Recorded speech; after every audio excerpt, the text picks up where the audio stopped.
Good morning everyone. Good morning ma'am. I'm Jennifer Hannah Carolina representing on how to connect the two computers via networking and sharing files, folders, and printer Windows 10. So since hindi po tayo makakagamit ng laptop ngayon kasi wala po akong laptop with cables, maglalagay na lang po ako ng mga pictures dito po. Let's start!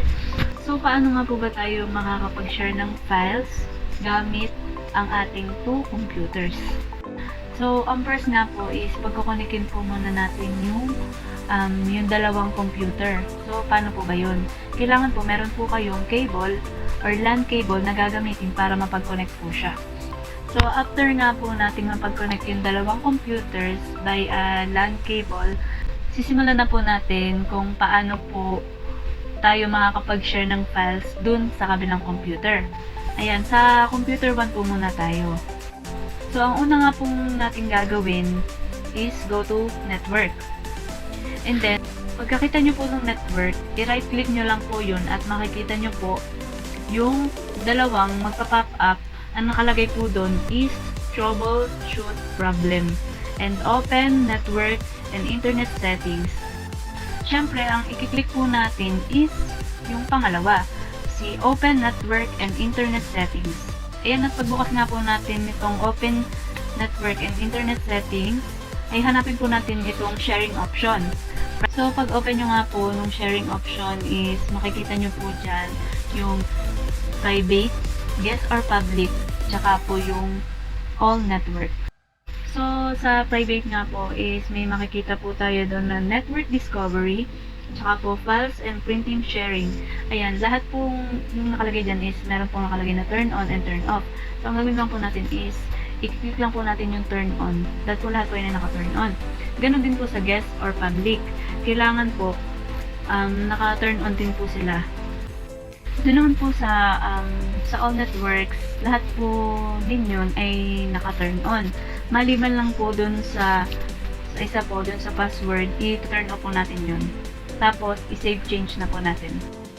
So, after nga po natin gumamit ng sharing option, punta naman po tayo sa change adapter option. So, makikita po natin tong internet. And then, right-click po natin and go to properties. And then, internet protocol version for TCP and IPv4. And then, go to properties po again. And then, click po natin itong use following IP address. And makikita po natin yung IP address, subnet mask, and then default gateway. Ayan. So, ang ilalagay po natin sa IP address is 192.168.1.1. Sa subnet naman po is, kusa na po siya lalabas sa 255.255.255.0. And then sa default gateway po is 192.168.1.2. Tapos sa DNS server naman po is, hindi nyo na po siya babaguhin. Prefer DNS server po is 8.8.8.8, alternative 8.8.4.4.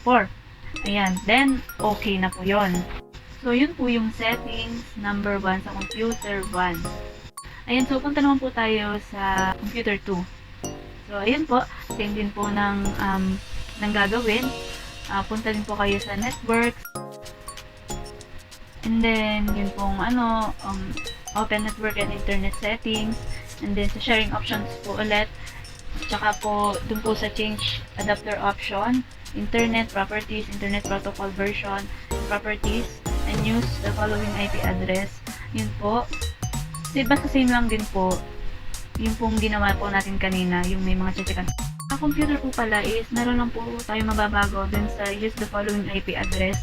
Ang ilalagay po natin dun sa IP address is 192.168.1.2. Din po kasi yung ginamit natin is yung computer 2 na, so dapat po yun ay 2. Tapos doon po sa subnet mask is same pa rin po, 255.255.255.0, and then doon po sa default gateway is 192.168.1.1.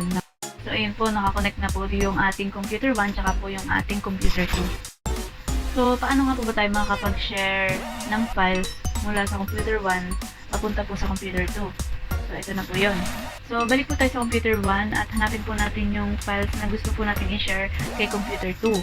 Ayan na, once na mahanap nyo na po yung files na gusto nyo i-share yun sa isang device, sa isang computer, i-right click nyo lang po yun Tapos, pupunta po kayo sa properties.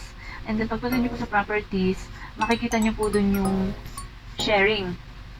Tapos, makikita nyo din po dun, pagka-click nyo po ng sharing, makikita nyo po yung network file and folder sharing. Then, click nyo po itong share, then mag-open na po dyan yung network access. Tapos, nakalagay po dun sa baba is choose people to share with.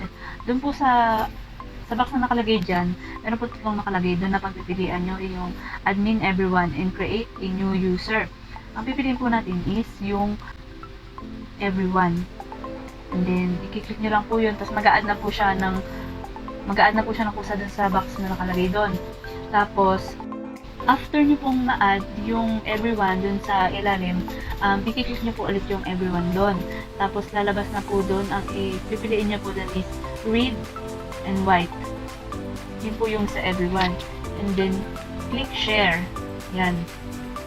Ayan, pagka-share nyo po is, lalabas na po doon sa app yung folder kung saan nyo po siya sinare. And then, select done na po.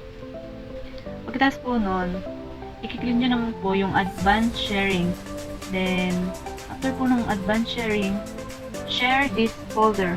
And then, apply. And then, okay na po. So, ganun lang po kasimple. Then, ang gagawin nyo po, kung gusto nyo pong makita kung saan nyo nilagay yung folder na yun, punta naman po kayo sa this PC, and then, network, tapos i-refresh nyo lang po, then makikita nyo na po dun lahat ng i-share nyo na files dun sa computer ko. Ayun lang po. Maraming salamat po.